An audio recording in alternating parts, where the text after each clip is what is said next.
It's never good when the chief of police waltzes into your business, looks around, and then hefts up the front of his pants like he owns the place.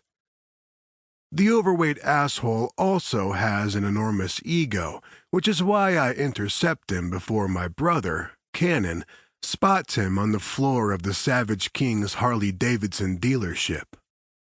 I can already hear the first words out of my twin's mouth. "I've got your fat boy Harley right here, you porky fuck."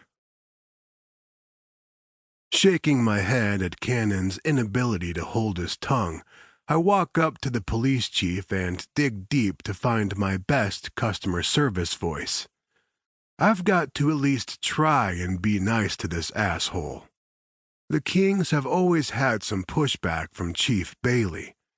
He wishes he could find something, anything to take down our MC, but knows that'll never happen. He didn't exactly build any bridges of friendship when Roman, our president, went to him asking for help finding Tessa when she was kidnapped.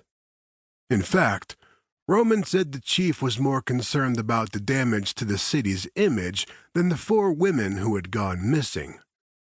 The other 3 were known around town for selling their bodies, which meant the police couldn't care less about them. "Can I help you with something, Chief?" I ask, with a fake smile on my face. His eyes narrow at me, and I know exactly what he's going to say before he opens his big mouth. I've always been good at reading people, especially shallow pieces of shit. "Which one are you?" Only our closest friends and family can tell me and Cannon apart. While we may look identical at the exact same height and weight, with the same light blonde hair and blue eyes, our personalities couldn't be further apart. Cannon's loud and outgoing with his constant hilarious commentary that helps him lure hordes of women to his bed. I, however, know when to keep my mouth shut and how to keep my dick in my pants. Fuck my life.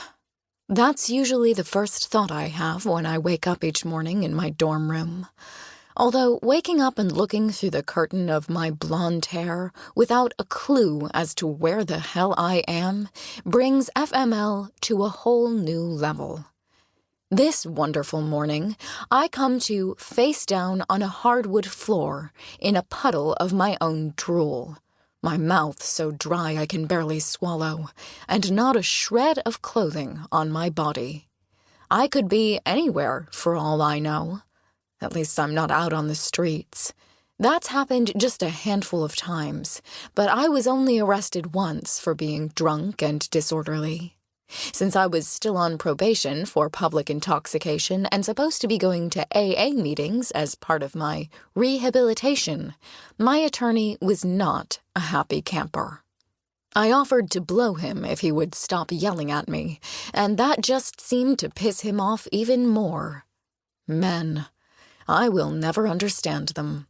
Most love sex and will do anything to get it, while others are sexually repressed prudes who love sex but have to pretend, at least in public, that it's a horrible, awful sin.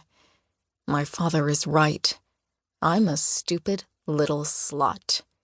But when you've committed the ultimate sin, sleeping around doesn't really have the same angst to it anymore. At least I'm safe now. My current boyfriend is so old, he has 3 kids and had a vasectomy years ago, before he and his ex-wife divorced, so I don't have to worry about him knocking me up. Something pokes me in my right ass cheek, so I find the energy to lift my head and blink my eyes open to see what it is. A shiny black shoe attached to a man's leg. "You need to leave," he informs me. "My wife will be home soon.